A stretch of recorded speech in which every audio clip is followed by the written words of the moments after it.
तो 2024 भले ही उतने रोमांच से भरा हुआ ना रहा हो, क्योंकि हमको सिर्फ एक ही मार्वल की मूवी देखने को मिली, डेडपूल एंड वोल्वरीन। उसके अलावा जो कुछ भी था वो सोनी की ही था।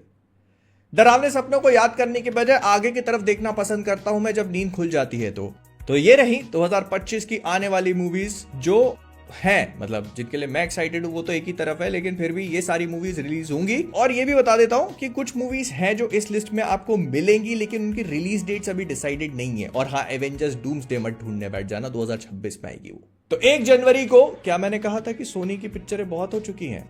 क्रेवन द हंटर नहीं, अगर if you guys don't know तो ये इंडिया में अभी तक रिलीज हुई नहीं है। 1 जनवरी को इसको रिलीज किया जाएगा और मुझे नहीं पता कि कौन इसके लिए एक्साइटेड है। अगर थोड़ा बहुत था एक्साइटमेंट तो वो भी लोगों की बातें सुन के अब मर ही चुका है। खैर, क्रेवन जिसको टेक्निकली 2 साल पहले रिलीज हो जाना चाहिए था, वो अब जाके आएगी 2025 में हम लोगों के लिए। एंड मैं इससे ज्यादा ब्लंट नहीं हो सकता, मैं इसके लिए बिल्कुल भी एक्साइटेड नहीं हूं। आई एम ग्लैड कि सोनी का जो स्पाइडरमैन बिना वाला स्पाइडरमैन यूनिवर्स था, इट इज डेड नाउ। है ना? डेड है ना? है ना? फिर इसके बाद 3 जनवरी को आती है सोनिक 3। मैंने इसके पहले की 2 मूवीज नहीं देखी हैं, बट स्टिल मैं, अगर अच्छी रही, इसकी बातचीत अच्छी हुई तो फिर जाके देख सकते हैं तीनों पिक्चर एक साथ।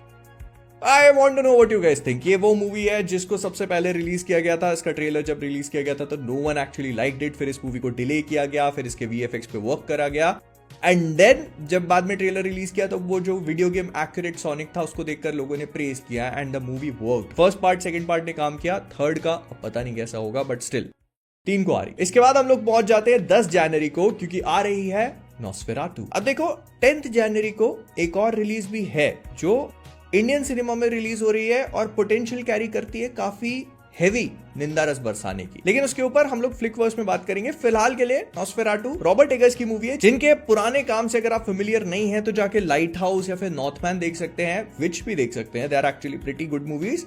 थोड़ा अक्वायर्ड टेस्ट होता है बट मजा आता है, और ये अपनी मूवीज को नेचुरल लाइटिंग में शूट करना पसंद करते हैं, ज्यादातर अंधेरे में शूट करना भी।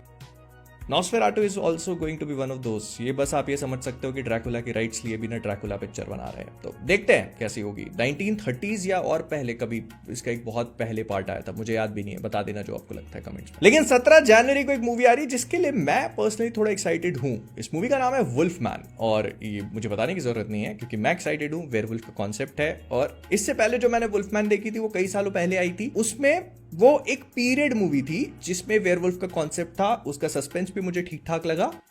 But this one is set in the modern time, और ट्रेलर से लग रहा है कि मतलब काफी पोटेंशियल कैरी करती है पिक्चर। वेयरवुल्फ है, मॉडर्न टाइम में है, किसी को काटेगा फिर वो वेयरवुल्फ है, इससे अच्छा क्या मैं ले लूंगा, मैं देख लूंगा। लेकिन 17 जनवरी के बाद हम लोग पहुंच जाते हैं सीधे वैलेंटाइंस डे पे, क्योंकि 14 फरवरी को आ रही है captain America brave new world. अब इस पे हम लोग ऑलरेडी काफी बात कर चुके हैं, लेकिन फिर भी थोड़ी बहुत तो कर ही लेते हैं। तो ये मूवी एक्चुअली काफी पहले रिलीज होनी थी, फिर कोविड हो गया, फिर राइटर स्ट्राइक हो गई, उसके बाद मूवी में काफी सारे चेंजेस करे गए, रीशूट्स किए गए, एक राइटर हटा दूसरा आया, मतलब बहुत सारी चीजें हुई हैं इस पिक्चर के साथ। बेसिकली आप इसको अंग्रेजों की खिचड़ी बोल सकते हो, लेकिन फिर भी देखने में मजा तो आएगा कि क्या किया है। मूवी में फैल्कन, जो कि अब कैप्टन अमेरिका बन रहा है, सैम विल्सन का कैरेक्टर, वो रेड हल्क का सामना करेगा। रेड हल्क अपनी अलग भट्टी सेकने में लगा हुआ है, क्योंकि जब ये लाल कलर का हल्क बनता है तो आग लग जाती है इसके अंदर। आई एम एक्साइटेड टू सी कि कौन इसको हराएगा। लेकिन 14 फरवरी से हम लोग पहुंचते हैं सीधे मार्च में, क्योंकि 7 मार्च को आ रही है मेरे लिए, मैं एक्साइटेड हूं इस मूवी के लिए, सिनर्स। ये मूवी बेसिकली रायन कुगलर की है, जिन्होंने इससे पहले ब्लैक पैंथर बनाई हुई थी, और ये माइकल बी जॉर्डन जो हमारे किलमॉन्गर बन चुके हैं, उनको वापस लेके आ रहे हैं।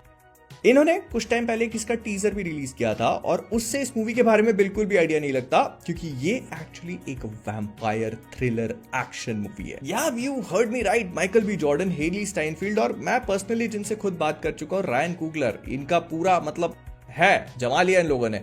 रायन कुगलर ने एमसी वालों को बोला कि भाई मेरे को ब्लेड बनाने दो, उन्होंने कहा नहीं हम बनाने दे देंगे, तो उसने कहा कि ठीक है, I will do it my self. लेकिन इसके बाद आ रही है 21 मार्च को। ये मूवी भी थोड़ा इंटरेस्टिंग तो है। मैं बात कर रहा हूं स्नो वाइट की, क्योंकि ये पिक्चर रिलीज होने से पहले मूवी खबरों में नहीं है, इसमें जो मेन एक्ट्रेस है वो खबरों में है, रेचल ज़ेगलर। उन्होंने अलग अलग जगह जाकर के क्या क्या कमेंटबाजी करी है, उस वजह से बंदी को बहुत हेट मिला है और बहुत सारी चीजें हुई हैं, तो देखना होगा। और जो चीज मुझे और भी ज्यादा क्यूरियस बनाती है वो ये है कि स्नो वाइट रेचल ज़ेगलर है, और उससे जलने वाली जो ईविल क्वीन है वो गैल गैडोट है।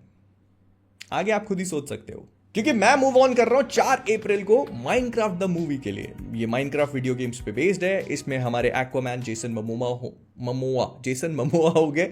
उनके अलावा होंगे जैक ब्लैक, जो कि जैक ब्लैकिंग करेंगे पिक्चर में, और भी काफी सारे एक्टर्स हैं। और मैंने माइनक्राफ्ट खेला नहीं, मुझे पता नहीं कि क्या हुआ इसमें, मतलब वही जो माइनक्राफ्ट में होता है वही। बट 18 अप्रैल ने मेरा इंटरेस्ट खींच लिया, क्योंकि हम लोग देखने वाले हैं रॉबर्ट पैटिंसन को 2026 बैटमैन 2 से पहले एक मूवी में, जो कि बॉन्ग जून हो की है, जो इससे पहले पैरासाइट जैसी बेहतरीन पिक्चर बना चुके हैं। मैं इनकी पूरी फिल्मोग्राफी देख चुका हूं, आई एम ए फैन।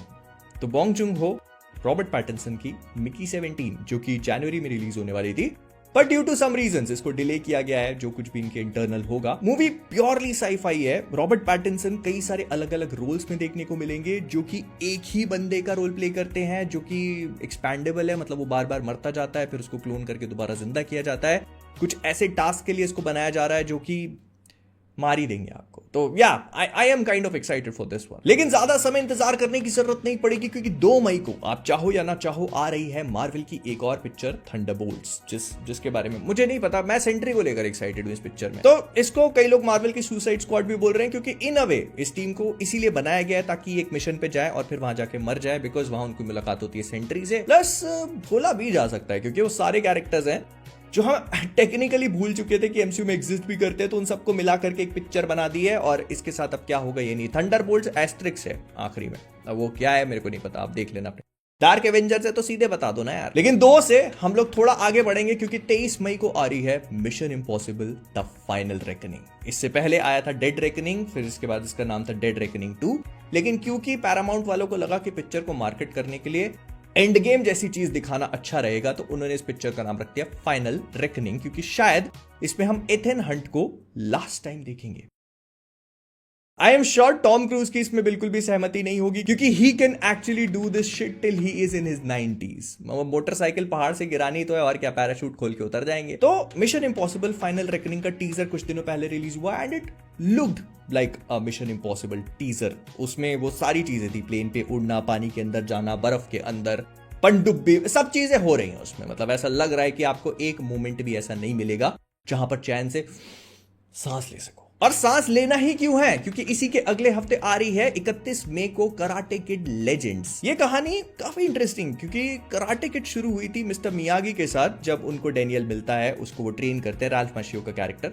उसको ट्रेन करने के बाद इनके कुछ पार्ट्स आए, फिर इसके बाद कोब्रा काय शुरू हो गया, जिसको यूट्यूब वालों ने कैंसिल कर दिया, लेकिन फिर उसको नेटफ्लिक्स ने उतार के उसके सीजन पे सीजन बना डाले। अब तो सीजन, जो फाइनल सीजन है, उसको भी सीजन्स में डिवाइड करके रिलीज कर रहे हैं।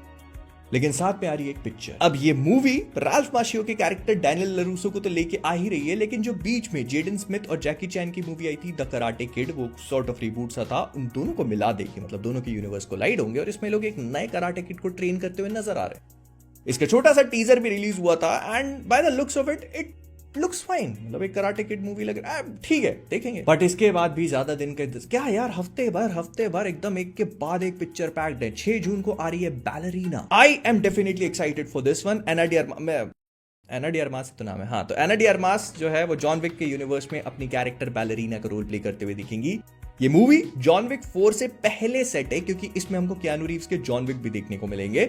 इसका एक टीजर ट्रेलर आया था, देखने में काफी ज्यादा एक्शन पैक लग रही है, कुछ शॉट्स तो एब्सोल्युटली फैबुलस थे, और उसमें ही उन लोगों ने कियानू रीव्स के जॉन विक को दिखा दिया। लाइक आएगा वो, कोई उसमें सीक्रेट नहीं है, कोई कैमियो, मतलब है ही वो आएगा। लेकिन इसके कुछ दिन बाद, मतलब 20 जून को आ रही है 28 years लेटर। इसका एक टीजर भी रिलीज किया गया कुछ दिनों पहले, जिसमें एक ज़ॉम्बी को देखकर बोल दिया लोगों ने, अरे किलियन भाई आप यहाँ कैसे, क्योंकि ये बंदा था 28 डेज लेटर में ये बंदा था, उसके बाद 28 वीक्स लेटर आई थी, अब ये 28 years लेटर आ रही है।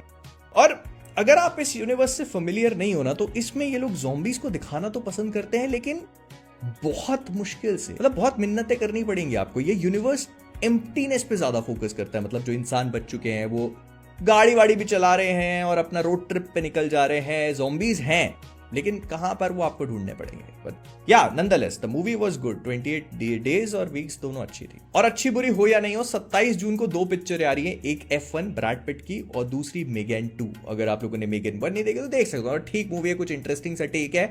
और अब इसमें मेगन 2.0 लेके आ रही है। दोनों मूवीज से मैं पर्सनली बहुत एक्साइटेड नहीं हूं, ऑल्दो F1 का ट्रेलर काफी अच्छा था, तो देखते कैसा होगा। और इस पूरी चीज में 13 जून वाली पिक्चर तो बताना ही भूल गया, how to train your dragon, जो एनिमेटेड थी उसका अब लाइव एक्शन बन रहा है। इसका ट्रेलर देखने में अच्छा था, लेकिन मेरा सवाल ये पैदा होता है कि मैं इसको देखूं क्यों। अगर मैंने एनिमेटेड मूवी देखी हुई है तो वो सबसे बेहतरीन होलसम कंटेंट है, उसके बाद मैं लाइव एक्शन पे but still yeah Paramount is some DreamWorks Paramount, but yeah here we are, है तो आ रही है। लेकिन फिर आता है जुलाई, and you know what it means. This is going to be a damn huge year for superhero movies. लेकिन उससे पहले 2 जुलाई को आ रही है जुरासिक वर्ल्ड रीबर्थ। अब देखो, इसको बनाने वाले डायरेक्टर भी बढ़िया हैं, गैरेथ एडवर्ड्स जिन्होंने इससे पहले क्रिएटर बनाई थी। एक्टर्स भी बढ़िया हैं, स्कारलेट जोहानसन और हमारे माहेरशाला अली, जिनसे ब्लेड नहीं बन पा रही, पता नहीं कितने साल हो गए और पता नहीं बन भी पाएगी कि नहीं।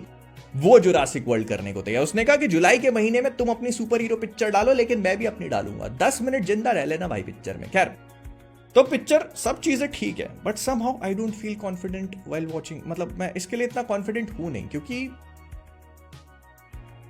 पता नहीं यार, मतलब नहीं लग रहा। क्या तुम देखना जैसा तुमको लगे। अपन लोग आगे बढ़ते हैं 11 जुलाई की तरफ, because we all know what is coming. नहीं पता, लुक अप। मैं बात कर रहा हूं सुपरमैन की, जिसका रिसेंटली टीजर ट्रेलर रिलीज हुआ and I loved it. James Gunn अपने डीसीयू की शुरुआत करेंगे, वैसे क्रीचर कमांडोज के साथ कर दिया, लेकिन लाइव एक्शन यूनिवर्स की शुरुआत होगी अपनी पहली मूवी, जिसको वो खुद डायरेक्ट कर रहे हैं, डेविड कॉरनस्वेट के सुपरमैन के साथ में। इससे ज्यादा क्या ही बोले, मतलब ठीक है, देखते हैं अब इसके बाद, क्योंकि इसके बाद आ रही है 25 जुलाई को इसी का पत्ता काटने के लिए मार्वल की पहली फैमिली फैंटास्टिक 4।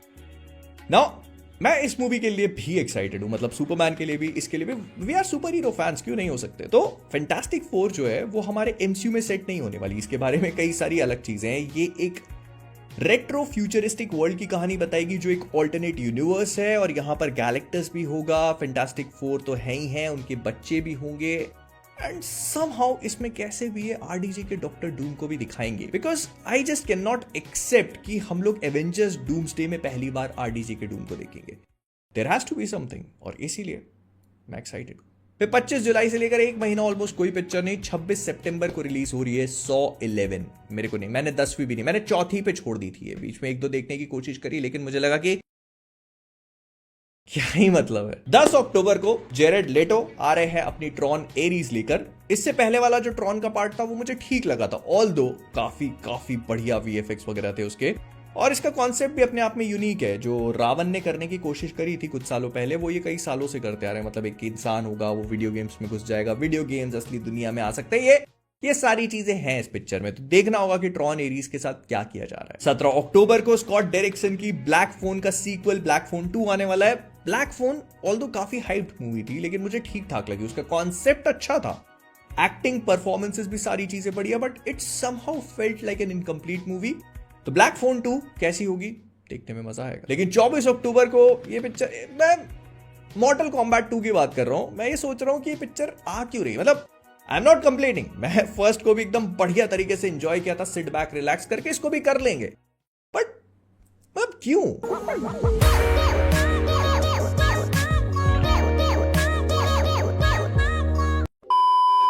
मॉर्टल कॉम्बैट मूवीज कुछ सालों पहले आई थी, वो तो पता नहीं कौन से नशे करके बनाई गई थी। ये थोड़ा सा ठीक है, इसमें कॉन्सेप्ट था, लेकिन अब इन लोगों ने एक स्टेप ऊपर जाकर के जॉनी केज के रोल में ले लिया है हमारे विलियम बुचर भाई साहब को। वो चीजों को थोड़ा सा सेटअप कर देता है फिर। लेकिन फिर 7 नवंबर को रिलीज होती है प्रीडेटर बैडलैंड्स। अब कुछ समय पहले प्रीडेटर का रिबूट करके प्रे मूवी बनाई गई थी, तो ये उसी का सीक्वल है। ये हालांकि उसी सेम टाइम पीरियड में टेक प्लेस नहीं करेगी, इसको थोड़ा सा आगे लेके जाया जाएगा, लेकिन फिर भी ये प्रेजेंट टाइम में नहीं है, बीच में कहीं पर होगी। और मेरे को वो वाली मूवी अच्छी लगी थी, so I am technically looking forward to this one as well. 14 नवंबर को आती है स्टाइलिश जादू टोने वाली picture now you see me 3। अगर आप सोच रहे थे कि फ्रेंचाइज डेड है, तो बिल्कुल भी नहीं, you are in for a surprise. Jesse Eisenberg, Woody Harrelson और बाकी जितने भी लोग थे वो सब रिटर्न कर रहे हैं, अपने पत्ते दिखा करके जो भी बनाते हैं वो सब करने के लिए। 26 नवंबर ज़ूटोपिया 2। अब अगर मैं सच बोलूं तो ये साल एनिमेटेड मूवीज का था, क्योंकि इस साल हम लोगों को कई सारी एनिमेटेड मूवीज देखने को मिली है। Wild robot, Moana 2, inside out 2, और मैं एक्सपेक्ट कर रहा था कि इसको देखकर अगले साल भी काफी सारी होंगी, बट फिलहाल के लिए ज़ूटोपिया 2 कंफर्म्ड है। हो सकता है कि बीच में और कोई भी फंसा दी जाए, बट अभी तो इतना ही है। लेकिन फिर हम लोग पहुंचते हैं 19 दिसंबर, क्योंकि some big guns are coming. मैं बात कर रहा हूं अवतार 3 फायर एंड ऐश की। इस मूवी को जेम्स कैमरन ने काफी पहले अनाउंस कर दिया एंड तब से बहुत ज्यादा वेटेड है। हम लोगों ने सेकंड पार्ट में वाटर ड्राइव देखी, ऐसा बोला जा रहा है कि फायर एंड ऐश में हम वोल्केनिक और जो फायर ड्राइव है उसको भी देखेंगे। कुछ कॉन्सेप्ट आर्ट्स भी रिलीज करे गए थे जिसमें से उड़ने वाले गुब्बारे वाले चीजें थी, तो देखने में इंटरेस्टिंग होगा कि इस वाले पार्ट में लोग क्या नया करते हैं। लेकिन इसके अलावा कुछ मूवीज ऐसी हैं जिनको भी रिलीज डेट नहीं मिली, जैसे नाइव्स आउट का पार्ट 3 उसकी भी रिलीज डेट आप दिसंबर में ही मान के चलो। फिर एक फ्रैंकेनस्टाइन मूवी है जिसको गिलेर्मो डेल टोरो बना रहे हैं, ये भी इसी साल रिलीज होगी 2025 में, but it doesn't have a release date yet. अब इसमें एक छोटा सा चेंज है और वो है कि मिकी 17 और सिनर्स की डेट आपस में हो चुकी है।